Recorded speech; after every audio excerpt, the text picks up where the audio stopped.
Capítulo 4, Equação da energia para um escoamento em regime permanente. Nesta aula estudaremos o tubo de Pitot e a equação da energia na presença de máquinas hidráulicas. Começo propondo uma reflexão alicerçada na solução do exercício 96. No exercício 96, desejávamos determinar a carga de pressão da seção 2, representada por H2, e o desnível do fluido manométrico, que no caso pertencia a um tubo em U que estava ligado entre a seção 1 e a seção 2. Vamos iniciar determinando a vazão de escoamento de forma direta.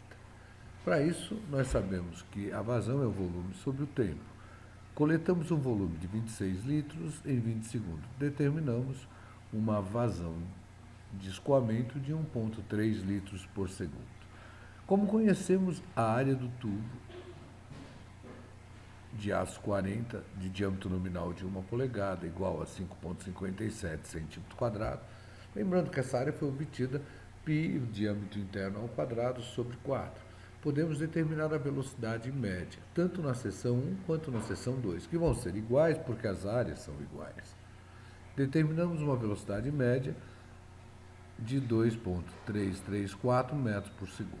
Pegamos a vazão, dividimos pela área.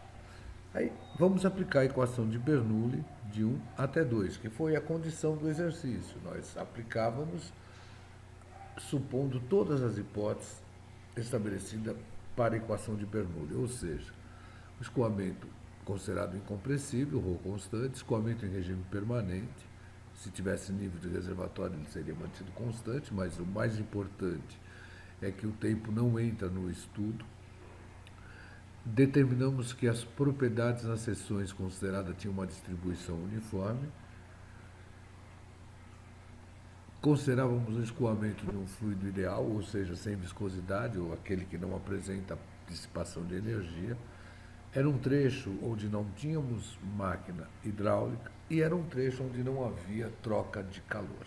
A partir daí, nós escrevíamos que a carga total em 1 era igual à carga total em 2, ou seja, carga potencial de posição em 1, mais carga de pressão em 1, mais carga cinética em 1 era igual a carga potencial de posição em 2, mais a carga de pressão em 2, mais a carga cinética em 2.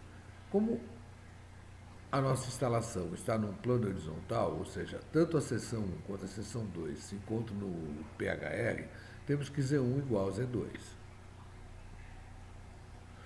Como vimos que as velocidades são constantes, então V1 e V2 também cancelam. Portanto, a carga de pressão em 1 é igual à carga de pressão em 2, o que equivale a dizer que H2 seria 20 metros. Ora, se eu não tenho diferença de pressão P1 e P2, esse desnível automaticamente tem que ser zero. Isso pode ser observado na prática. A única possibilidade de ocorrer isto seria as seções 1 e 2 estarem muito próximas. Ou seja, o comprimento que separa a seção 1 e 2 seria desprezível. Vocês podem observar isso numa mangueira de jardim. A partir daí, nós teríamos que a carga de pressão em 1 seria igual à carga de pressão em 2. Mas volto a perguntar, essa condição é observada em alguma aplicação? Vou responder a sua pergunta através do próximo item, onde estudaremos o tubo de Pitot. O tubo de Pitot é um instrumento utilizado para a determinação da velocidade real. Por isso que ele é instalado em uma asa de avião, como temos aqui, para determinar a velocidade do avião. No nosso caso, nós vamos sempre instalá-lo contra o escoamento e o nosso objetivo seria determinar as velocidades reais de uma dada seção. Observem aqui, temos o tubo de Pitot, temos a ponta do mesmo, vamos chamar de 0. Temos aqui 1. Importante, o tubo de Pitot é um tubo dentro de um tubo. Eu tenho vários furos no tubo externo, mas que não furam o tubo interno. Como ele é colocado contra o escoamento, num tempo relativamente pequeno, eu preencho completamente esse tubo. Preenchido totalmente esse tubo, eu vou ter a possibilidade de determinar o diagrama de velocidade. Se ele está instalado no meio, determina a velocidade máxima, à medida que eu desloco para as paredes, eu vou diminuir a velocidade. Claro que eu nunca vou conseguir atingir velocidade igual a zero, porque ele não conseguiria estar na parede. Para compreender o funcionamento do tubo de Pitot, é importante ter bem claro o conceito de pressão total, pressão estática e pressão dinâmica. A pressão dinâmica, na verdade, é uma transformação da energia cinética em pressão. Seria o caso de eu ter um jato e colocar minha mão contra esse jato. Na minha mão, a velocidade passa a ser zero. E eu transformo essa energia cinética em energia de pressão. A história de Joule, né? Na natureza eu transformo as energias. Aqui é um exemplo, né? Se eu coloco o meu rosto embaixo de uma torneira que está pingando, o pingo ao bater no meu rosto me dá a sensação de uma pressão, já que eu transformei a energia cinética em pressão. Pressão estática é aquela que eu vou determinar de forma perpendicular ao escoamento. Seria o caso da mangueira fazendo um furo. Ele vai criar o jato, e se eu não mexo na torneira, esse jato tem uma altura constante. Aqui estão as leituras das pressões estáticas, sempre uma leitura perpendicular ao escoamento. Olha, já a pressão total é a soma das duas, seria eu somar a pressão estática mais a pressão dinâmica. Para qualquer tubo de Pitot, com uma distância entre 1 e 0 é muito pequena, eu vou poder afirmar que a pressão estática em 0 e em 1 são iguais. Porém, em 0, eu consigo transformar a energia cinética em pressão. Então, eu vou ter a pressão estática mais a pressão dinâmica. Já em 1, eu tenho velocidade. Então, aqui eu só vou ter a pressão estática. Ora, a partir daí, se eu aplicar a equação de Bernoulli, que é verdadeira nesse caso, né? Por que ela é verdadeira? Porque a distância é tão pequena que eu posso desprezar as perdas. Eu vou ter que H0 seria igual a H1. Ou seja, carga potencial de posição em 0, mais carga de pressão em 0, mais carga cinética em 0, é igual a carga potencial de posição em 1, mais carga de pressão em 1, mais carga cinética em 1. Importante observar, já que o Pitot se encontra na horizontal, ou mesmo que não tivesse, né, como a distância entre 0 e 1 é desprezível, que Z1 seria igual a Z0. E no ponto zero eu tenho a transformação da energia cinética em energia de pressão. Então a velocidade em zero é zero. Isso me implica que a carga de pressão em zero é igual à carga de pressão em 1 mais a carga cinética em 1. Ou seja, a carga cinética em 1 seria P0 menos P1 sobre gama, onde P0 menos P1 vai me representar a pressão dinâmica. Ou seja, se eu quisesse achar V1, eu teria que V1 seria uma velocidade real, seria passo 2G para lá, 2G que multiplica P0 menos P1 sobre gama e extraio a raiz. Está aqui a minha velocidade real do escoamento. Importante, né? Volto a frisar aqui, P0 menos P1, na verdade, me caracteriza a pressão dinâmica, já que P0 seria a pressão estática mais a dinâmica. Só que a estática em 0 e em 1 são iguais, então cancelaria, ficaria só a pressão dinâmica. E como que eu vou determiná-lo? Pela equação manométrica, né? Eu teria que P0 menos P1 seria o meu desnível H, gama M menos gama. Gama sempre do fluido que está escoando. A partir daí determinamos a velocidade real, que seria a raiz quadrada de 2GH, gama M menos gama sobre gama, onde esse H é o desnível do fluido manométrico. Em função da posição, eu mudo o H e mudo a velocidade real. Portanto, tubo de Pitot no eixo, o meu H é máximo. Se eu conseguisse juntar o tubo de Pitot à parede, o meu H seria zero. Bom, tendo a velocidade real pelo tubo de Pitot, podemos até determinar a vazão do escoamento. Para isso, o que nós deveríamos fazer? Nós adotamos o escoamento. Por exemplo, adotaríamos o escoamento turbulento, que é o mais provável de acontecer. Através disso, como eu instalo o Pitot no meio, eu teria a velocidade máxima. Se eu tenho o tipo de escoamento e a velocidade máxima, eu consigo determinar a velocidade média. Com essa velocidade média, eu vou calcular o número de Reynolds. Se o número de Reynolds realmente me comprovar que o escoamento era turbulento, basta multiplicar a velocidade média pela área e eu vou ter a vazão. Vamos adotar, por exemplo, o escoamento turbulento, né, onde sabemos que, né, a velocidade real seria a velocidade máxima, 1 menos R sobre R elevado a 1/7. Tendo a velocidade real, calculamos a velocidade máxima, que no caso do conduto de seção circular e forçado seria 49 sobre 60 da máxima. Tendo a velocidade média, determinamos o número, a vazão de escoamento, caso isso seja verdadeiro, né? Comprovamos com o número de Reynolds. Se fosse laminar, mudaria somente a equação, né? E lembraríamos que a velocidade média é a máxima sobre 2. Vamos praticar isso fazendo um exercício. O engenheiro de manutenção constatou um vazamento em um trecho de uma dada instalação, como é esquematizado a seguir. Sabendo que o escoamento na seção 1 é laminar e em 2 e 3 turbulento, pede-se determinar a vazão do vazamento. São dados, seção 1, 2 e 3, conduto forçado, seção circular, onde temos respectivamente D1 igual a 38,1 milímetros, D2 15,6 milímetros, D3 26,6 milímetros, velocidade máxima em 1 metro por segundo, velocidade máxima em 2 metros por segundo, H 3,7 centímetros, viscosidade cinemática 10 a menos 5 metros quadrados por segundo, peso específico do fluido que está escoando 8.500 Nm por metro cúbico, peso específico do fluido manométrico aproximadamente 136 mil Nm por metro cúbico, é claro, e a aceleração da gravidade 9,8 metros por segundo. Então o que nós vamos fazer para resolver esse exercício? Eu sei que na seção 1 o escoamento é laminar e eu tenho a velocidade máxima em 1. Como o conduto é de seção circular forçada, eu sei que a média é a máxima sobre 2. Aí eu tiro a média. Tendo a média, eu vou multiplicar pela área em 1, que seria πd1 ao quadrado sobre 4, e vou achar a vazão em 1. Achei a vazão em 1.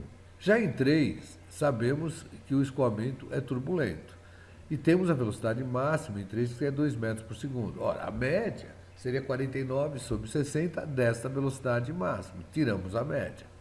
Com a velocidade média, multiplicamos pela área 3, temos o diâmetro, e determinamos a vazão em 3. Vamos para 2. O tubo de Pitot está instalado no eixo, então ele determina a velocidade máxima da seção 2. Aí lembramos que a velocidade máxima seria a raiz quadrada de 2gh, temos o h, foi dado o desnível do fluido manométrico, vezes γm, temos o γm, menos o gama, temos o gama, sobre gama. Extraímos a raiz, temos essa velocidade real, no caso a velocidade máxima. Como o escoamento é turbulento, sabemos que a média também será 49 sobre 60 dessa máxima. Tiramos a velocidade média e vamos achar a vazão em 2. Ora, está entrando em 1, está entrando em 3. A soma dessas duas deve ser igual à soma de Q2 que está saindo. Porque como é que eu sei que está saindo? Porque o Pitot é sempre instalado contrário ao escoamento. Isso significa que eu estou com a vazão saindo. Se elas forem iguais, ou seja, se Q2 for Q1 mais Q3, o meu vazamento é nulo.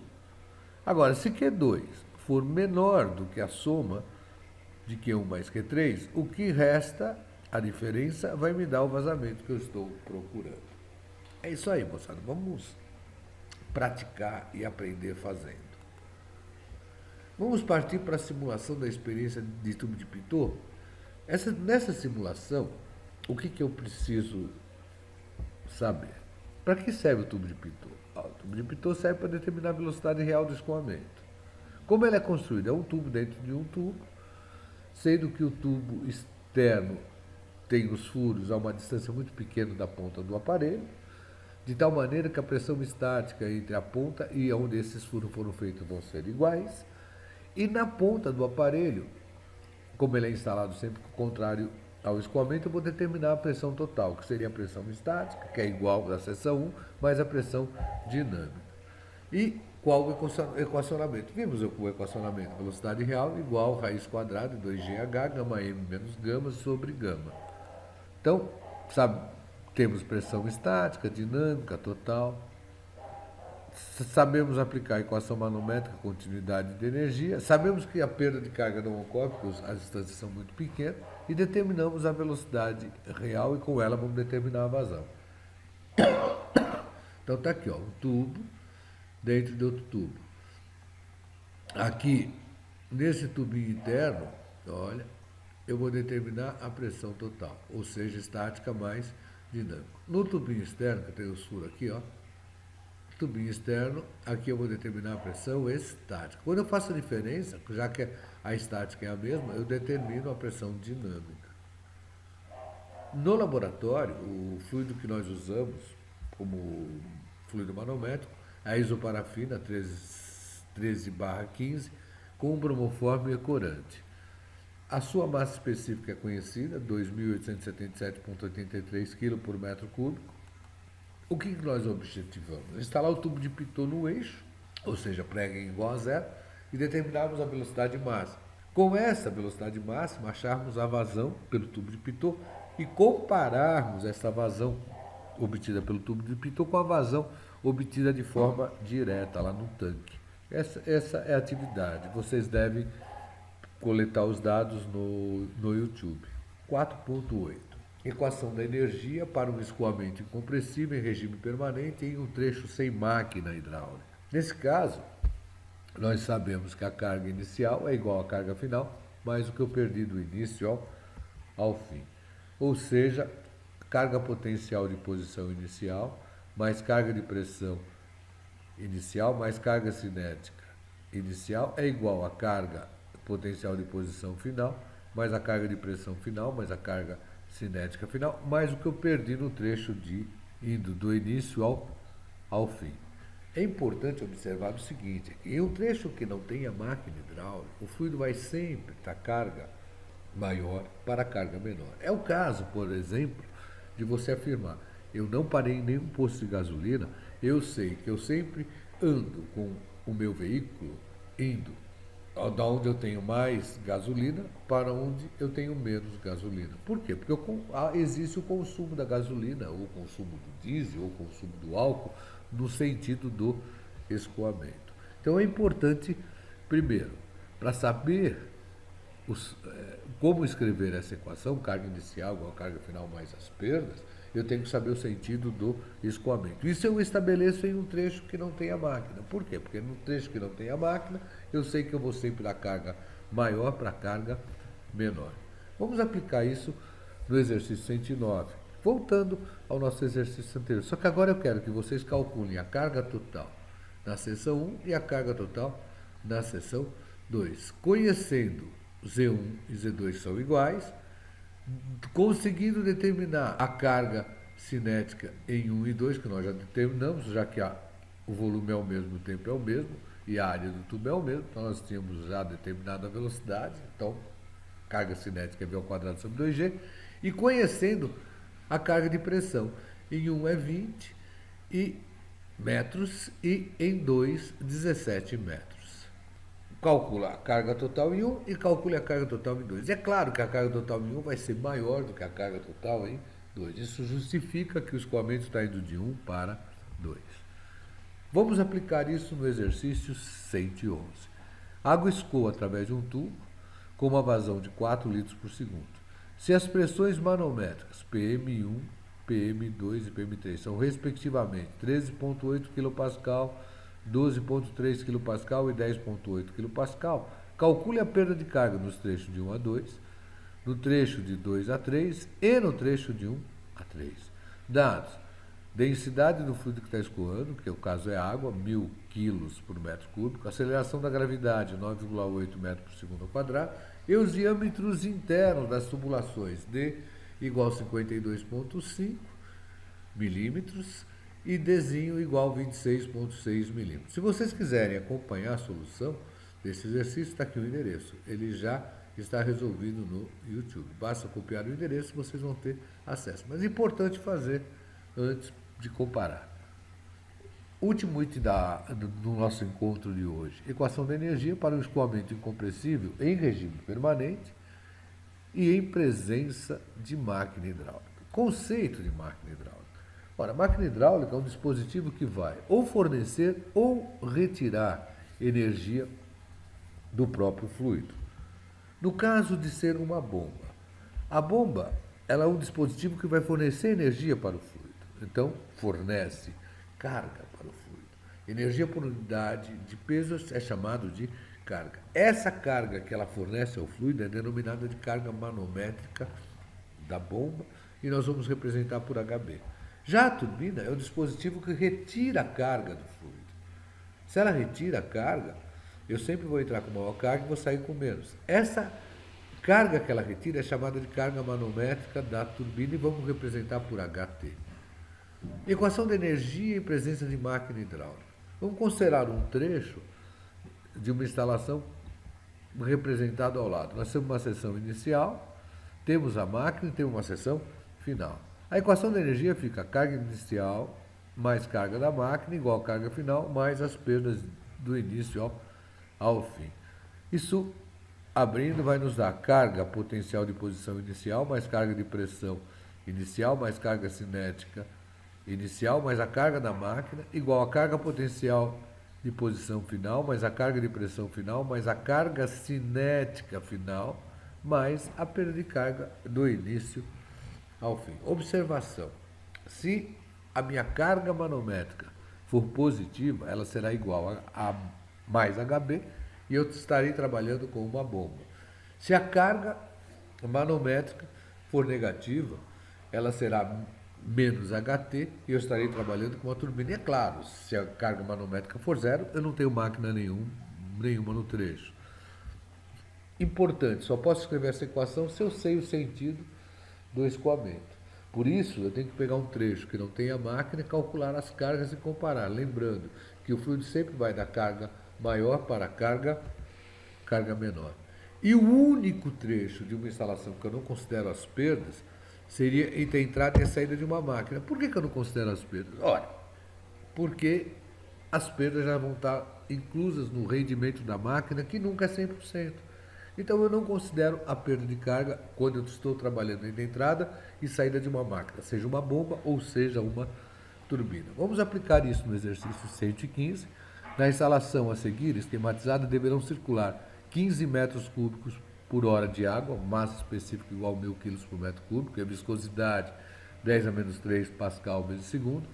Verificar o tipo de máquina e calcular a sua carga manométrica. São dados a perda de carga de 3 a 4, igual a 3,1 metros, perda de carga de 5 a 6, 4,1 metros, perda de carga de 6 a 7, 1,8 metros, perda de carga de 7 a 8, 10,2 metros, aceleração da gravidade 9,8 metros por segundo ao quadrado, área da seção transversal dos tubos até 6, 0,001314 metros quadrados, o que corresponde ao diâmetro interno de 40,8 milímetros, de 7 a 8, uma área de 0,002165 metros quadrados, que corresponde ao diâmetro interno de 52,5 milímetros. Vamos aplicar a equação da energia e aprender fazendo. Exercício 120, análogo a ele, a instalação de bombeamento, representada a seguir, transporta água. Vamos considerar aqui com uma temperatura um pouco mais alta, então uma densidade um pouco menor, densidade igual a 995 kg por metro cúbico, com uma vazão de 5 litros por segundo. Sabendo que a instalação tem um único diâmetro igual a 63 metros, que a aceleração da gravidade é 9,8 metros por segundo ao quadrado, que a pressão na entrada da bomba registrada por um vacômetro é menos 55.870 pascal e que a pressão na saída da bomba registrada pelo manômetro é 101.870 pascal, pede-se a carga manométrica da bomba e a perda de carga antes da bomba e depois da bomba. Vamos novamente aprender fazendo. E aí, moçada, se esse material lhe foi útil, não esqueça de se inscrever no canal Alemão Mecflu Resolve. pois dessa maneira você me ajuda a dar continuidade ao projeto. E não esqueça de clicar no joinha. Bons estudos!